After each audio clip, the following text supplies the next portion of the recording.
Nous sommes ici dans le nouveau stade Vélodrome, opérationnel après 4 années de travaux.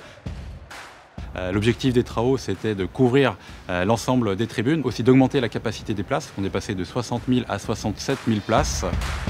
D'augmenter aussi le nombre de places qualitatives en termes de loges, de salons VIP, de manière à pouvoir être conforme aux nouvelles réglementations UEFA. Les défis techniques majeurs de ce chantier, c'était tout d'abord le délai. Nous avions 4 ans pour réaliser le chantier, avec un stade qui restait en fonctionnement. L'organisation des travaux a été très séquencée, contrainte par les obligations de sécurité. On a travaillé quart de stade par quart de stade. Donc contraintes d'accès, contraintes d'organisation de chantier, et ensuite des contraintes techniques, parce que la conception de la charpente liée à sa géométrie et au choix des matériaux envisagés était une première en France. Et donc effectivement, il a fallu définir précisément les intensités de chargement du vent sur l'ensemble de la couverture pendant toutes les différentes phases de travaux.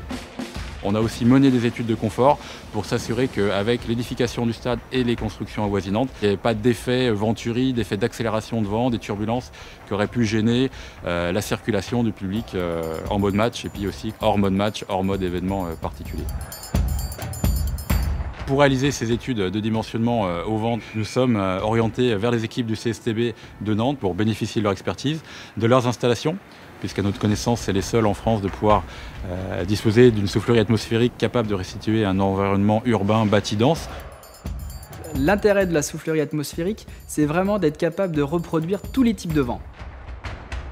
Lorsqu'on est sur un stade comme le stade Vélodrome de Marseille, il faut pouvoir prendre en compte des effets de vent qui peuvent provenir de la mer, comme des effets de vent qui peuvent provenir de la ville. Et chaque secteur de vent aura sa spécificité. Pour commencer, on essaye de se mettre d'accord sur un programme, un contenu d'essai en soufflerie. Donc il y a tout un volet technique sur lequel il faut se mettre d'accord.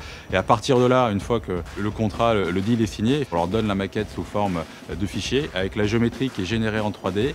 Et à partir de là, les experts du CSTB assurent le déroulé complet de la mission, la construction de la maquette jusqu'à l'exploitation et le post-traitement des essais en soufflerie. On a eu 4 campagnes expérimentales, on a testé une quinzaine de maquettes. On travaille sur des maquettes de grues qui sont 80 fois plus petites que dans la réalité. Et il fallait vérifier non seulement le dimensionnement au vent de l'ouvrage, mais il fallait également vérifier les problématiques de confort à la fois dans le stade et sur le parvis pour toutes les phases de chantier. Et à partir de là, un travail étroit s'est noué entre le CSTB et un de nos partenaires du groupement de conception pour pouvoir mettre au point la méthodologie de post-traitement de ces essais-là. C'est le plus compliqué. C'est vraiment un travail interactif qui s'est mis en place avec les bureaux d'études, avec notre client GFC.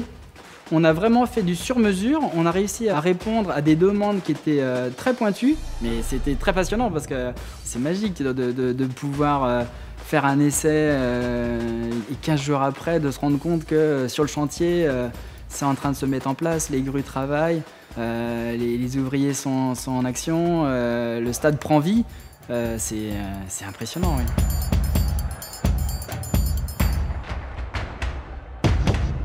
On est passé de la relation de prestataire, de fournisseur à une relation de partenaire. Et ils ont très bien compris nos problématiques d'entreprise, nos problématiques de délai. Il y a eu une capacité à nous accompagner, une capacité d'écoute. Les délais ont toujours été tenus, il y a toujours eu de la réactivité.